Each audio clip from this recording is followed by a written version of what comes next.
नमस्कार सभी साथियों का, मैं राकेश जांगीड़ा आपका हार्दिक स्वागत करता हूं और कंप्यूटर अनुदेशक का एग्जाम देने वाले सभी भावी अध्यापकों को, कंप्यूटर अनुदेशकों को अग्रिम शुभकामनाएं, wish you all the best. प्रिय साथियों, इस मात्र 10 मिनट के वीडियो के अंतर्गत हम चर्चा करने जा रहे हैं आगामी जो 7 दिन हैं, 7 दिन हमारी तैयारी को किस प्रकार से एक हम इसको नया मूवमेंट दे, नया रंग दे, ढंग दे, किस प्रकार से अपनी स्टडी को स्मार्ट स्टडी के रूप में कन्वर्ट करें, कौन कौन से महत्वपूर्ण जो पहलू, जो तथ्य है जिनको पढ़ना हमारे लिए कारगर, किफायती सिद्ध होगा। हालांकि सभी बच्चों ने बहुत ही बेहतरीन तरीके से तैयारी की है। अपनी जीके विद राकेश जांगीड़ अपनी जो ऐप है, उस ऐप के अंतर्गत भी हमने कंप्यूटर अनुदेशक की टेस्ट सीरीज लाई थी टॉपिक वाइज, जिसमें बच्चों ने बहुत ही अच्छे तरीके से इसको संपन्न किया है, पढ़ा है और उम्मीद करते हैं जिन्होंने अच्छी तैयारी की है, मेहनत की है, उनको ईश्वर है डेफिनेटली उनको प्रॉफिट देगा, फायदा देगा है।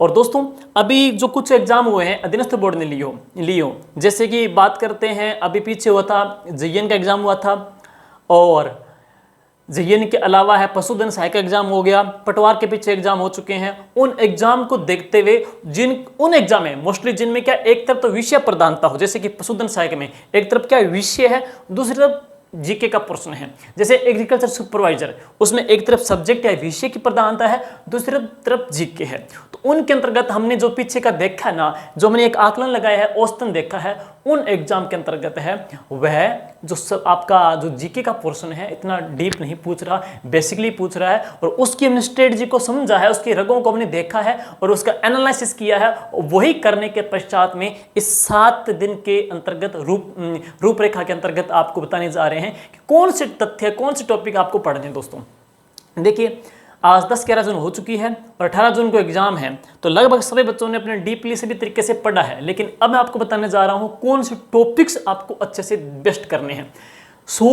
आपके क्वेश्चन इसमें आने हैं पेपर फर्स्ट के अंतर्गत है, जिसमें से जीके के लगभग 55 रहेंगे हैं, 50 से लेकर के 55 जो क्वेश्चन रहेंगे वो जीके के रहेंगे हैं, और 10 क्वेश्चन आपके करंट जीके के हैं, 10 क्वेश्चन आपके साइंस के हैं, 15 क्वेश्चन आपके रीजनिंग के हैं और 10 क्वेश्चन आपके मैथ के हो सकते हैं। लगभग यही औसतन तो यही रहेगा, इसका फॉर्मेट है। हालांकि हो सकता है 2-3 प्रश्न आगे पीछे भी हो जाए हैं, लेकिन 55 मान के चलो। इन 55 क्वेश्चन के अंतर्गत हम बात करेंगे, राजस्थान की ज्योग्राफी है, राजस्थान की आर्ट कल्चर है, राजस्थान की हिस्ट्री है। उनके अंतर्गत कौन कौन से टॉपिक्स पढ़ने हैं जो अधीनस्थ बोर्ड बार बार एग्जाम के अंतर्गत उनको पुनरावृत्ति कर रही है, पूछ रही है।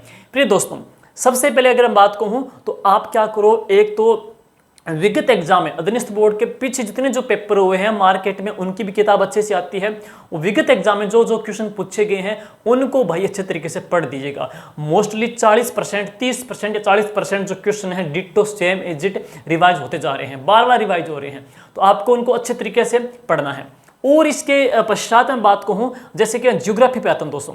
ज्योग्राफी के अंतर्गत आपको जो पढ़ना है, राजस्थान का बेसिक जो परिचय, राजस्थान की जो रेड क्लिप रेखा है, राजस्थान का सबसे अहम टॉपिक भौतिक प्रदेश है, और इसके पश्चात है राजस्थान की मिट्टियां हैं, और इसके पश्चात राजस्थान के भौतिक प्रदेश में अरावली और थार के मरुस्थल को आपको अच्छे से तैयार करना पड़ेगा है। दूसरी बात अपनी कहें, अब अधीनस्थ बोर्ड का जो फेवरेट है दोस्तों, अधीनस्थ बोर्ड का फेवरेट है जलवायु वर्गीकरण है। तो जलवायु वर्गीकरण के अंतर्गत कोपेन का, थॉर्नवेट का, टीवार्थ का क्लाइमेट जो क्लासिफिकेशन है, हमने यूट्यूब के ऊपर भी है, टेलीग्राम के अंतर्गत भी है, इसकी ट्रिक डाली है। मात्र 7 मिनट का वीडियो है, वो 10 मिनट का वीडियो है, उसके माध्यम से आप इसको समझ लोगे हैं।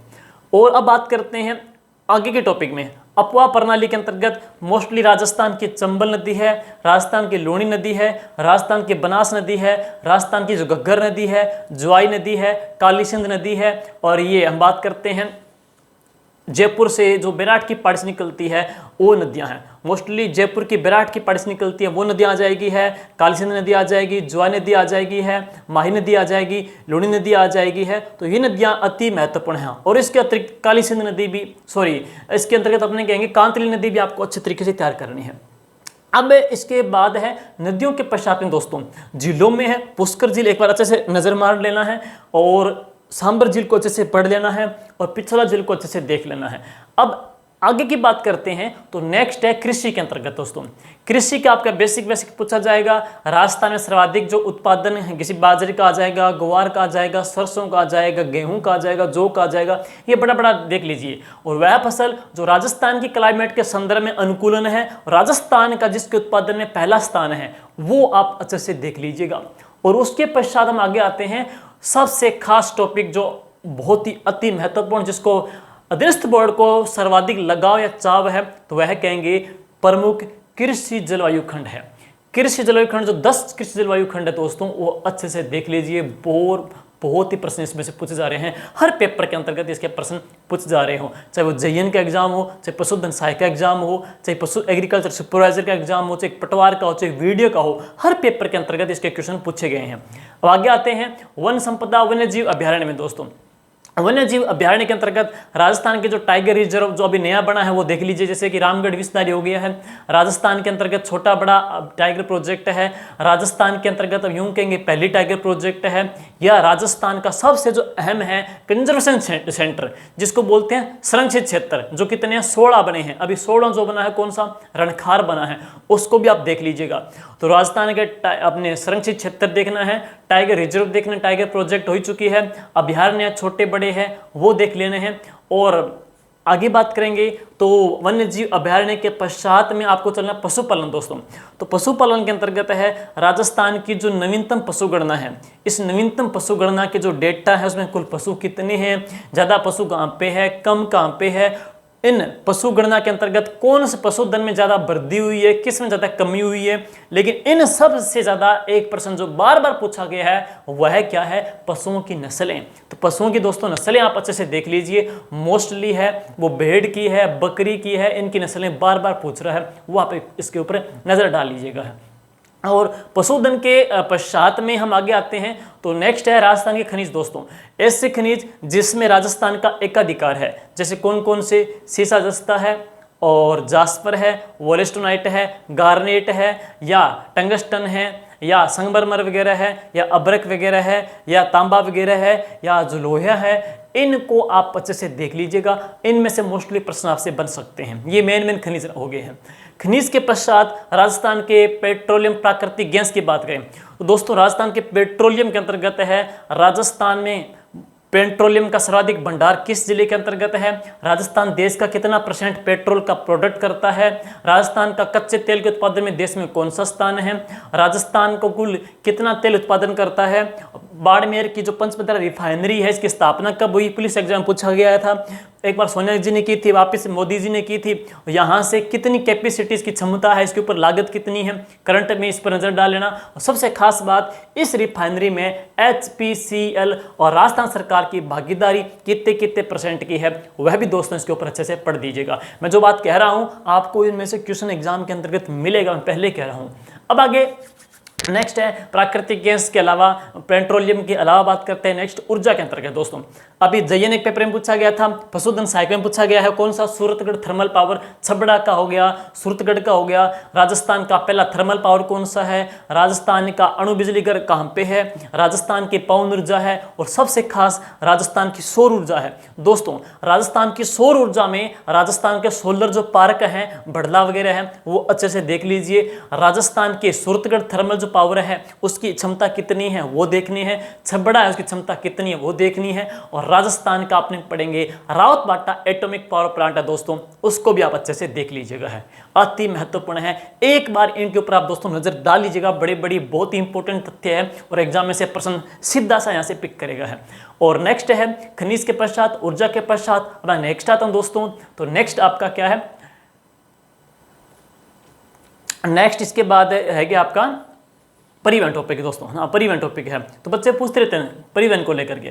देखिए साथियों, परिवहन जो टॉपिक है बहुत लेंथी है, इसमें से आपको करना है कि आपको स्मूथली बेसिकली पढ़ना है। स्मूथली कहें तो कैसा, राजस्थान में कुल राष्ट्रीय राजमार्गों की लंबाई कितनी है, राजस्थान में सड़कों का घनत्व कितना है, राजस्थान में सर्वाधिक सड़कों का घनत्व कौन से जिले का है, सबसे कम कौन से जिले का है, राजस्थान में रीड कोर की स्थापना कब की गई थी, राजस्थान का सबसे बिजी नेशनल हाईवे कौन सा है, सबसे बड़ा नेशनल हाईवे कौन सा है, सबसे छोटा नेशनल हाईवे कौन सा है। इसके जो अलावा आपको ऐसे ऐसे NH भी देखने हैं जो सिर्फ और सिर्फ एक ही जिले तक सीमित हो। तो एक ही जिले तक सीमित NH आ जाएंगे, छोटा NH है, बड़ा NH है, और इसके अलावा सड़कों का घनत्व।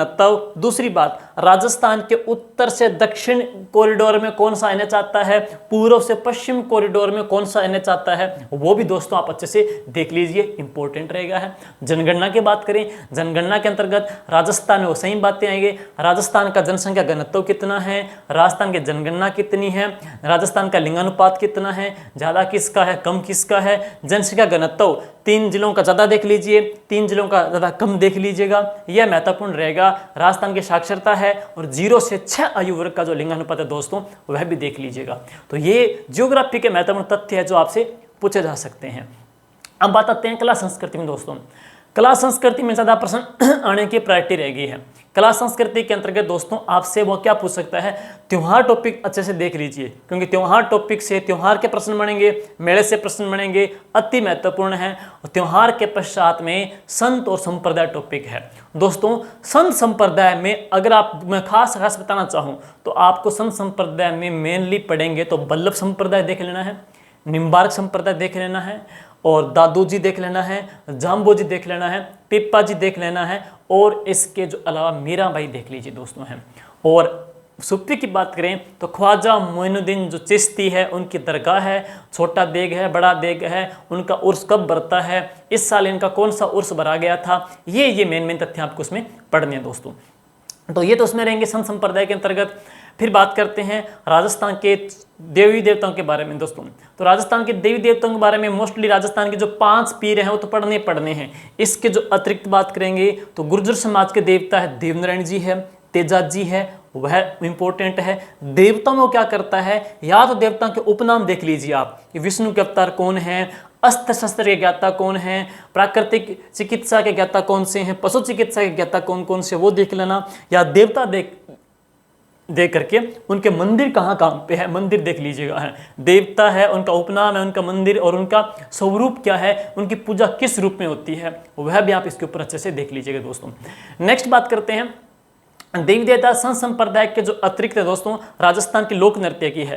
तो राजस्थान के लोक नृत्य के अंतर्गत है, राजस्थान का लोक नृत्य में घूमर नृत्य है, राजस्थान का भिल्लों का गवरी आ जाता है, और ग्रासियों का वालर नृत्य है, मांदल नृत्य है। इसके अलावा बात करते हैं तो राजस्थान में कंजर जनजाति के नृत्य। मैं आपको कहूँ राजस्थान की जितनी जनजाति है ना, जनजातियों के नृत्य दोस्तों आपको अच्छे से तैयार करने हैं, क्योंकि जनजातियों से पूछ सकते हैं, और उनमें से भिल्लों के नृत्य अति महत्वपूर्ण रहेंगे।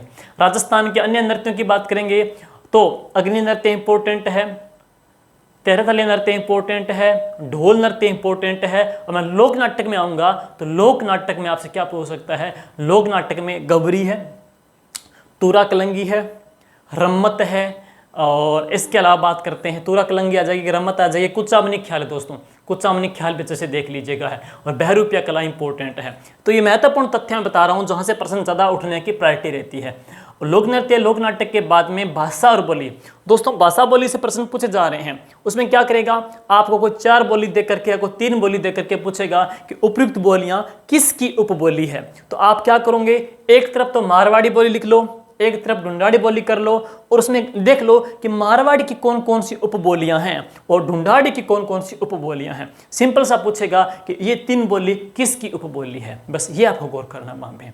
तो ये इतना है। ग्रंथों का टॉपिक देखो दोस्तों, हालांकि मैंने Telegram channel GK with Rakesh Jangid में मैंने 50 मोस्ट अति इंपॉर्टेंट ग्रंथ डाले हैं। अगर आप वो ग्रंथ पढ़ दोगे तो उम्मीद है कि आपका उनमें से ग्रंथ आ सकता है। स्पेशली अगर आप देखना चाहो तो दुर्सा आड्डा और वीर विनोद जो ग्रंथ आ जाता है उनका, कवि श्यामल दास का आ जाता है, या चेतावनी चुंगठी आ जाता है, विजयदान जी देथा का ग्रंथ है, और सुजानगढ़ वाले हम कह सकते हैं कन्हैयालाल जी सेठिया का ग्रंथ है, लक्ष्मी कुमारी चुंडावत जी का जाता है। तो ये अति महत्वपूर्ण है। बाकी 50 जो ग्रंथ है आपको PDF डाली हुई है, उसमें आप देख लीजिएगा है, ये ग्रंथों में है। आभूषण दोस्तों, वेशभूषा आभूषण में ज़्यादा प्रश्न किसके आने की प्रायोरिटी है, आभूषण की है, तो उसमें आप आभूषण भी देख लीजिएगा है।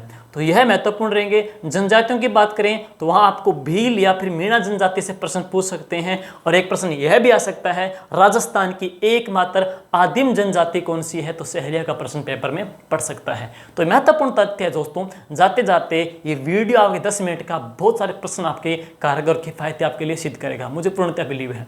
नेक्स्ट देखिएगा, नेक्स्ट बात करें तो कला संस्कृति के स्थापत्य में दोस्तों, कला संस्कृति के स्थापत्य में राजस्थान के 6 दुर्ग जो विश्व धरोहर सूची में शामिल किए गए हैं, 6 दुर्ग जो विश्व धरोहर सूची में शामिल किए गए हैं, चित्तौड़गढ़, कुंभलगढ़, गागरोन, जैसलमेर, आमेर, रणथंभौर, ये 6 दुर्ग जो पढ़ेंगे वो आपको अच्छे देखना है। उन दुर्गों के उपनाम है, निर्माता है, कौन सी पहाड़ी पे बने हुए हैं वो अच्छे से नजर मार लीजिएगा है। और छतरियों की बात करें तो मोस्टली 80 खंभों की छतरी, 84 खंभों की छतरी देख लेना, पेपर में कई बार बेसिक से उठा लेता है वहां पे है। तो ये थे कला संस्कृति के महत्वपूर्ण तथ्य। अब बात करते हैं हिस्ट्री के अंतर्गत। दोस्तों हिस्ट्री के अंतर्गत काफी लंबा चौड़ा पोर्शन है, लेकिन हिस्ट्री में जहां तक आजकल के जो प्रश्न पूछे जा रहे हैं उसमें आपको बताऊं तो हिस्ट्री के अंतर्गत आपको मॉडर्न जो हिस्ट्री है मैं बताऊं, उसमें 1857 क्रांति की 6 सैनिक छावनियां हैं भाई, 6 सैनिक छावनियां पढ़ लो। वहां विद्रोह कब हुआ वो देख लीजिए, कहां पे विद्रोह नहीं हुआ वो देख लीजिएगा, वहां पे विद्रोह कौन कौन सी डेट को हुआ था, किस किस ने व्यक्ति ने किया, वो आपके नजर डालनी है।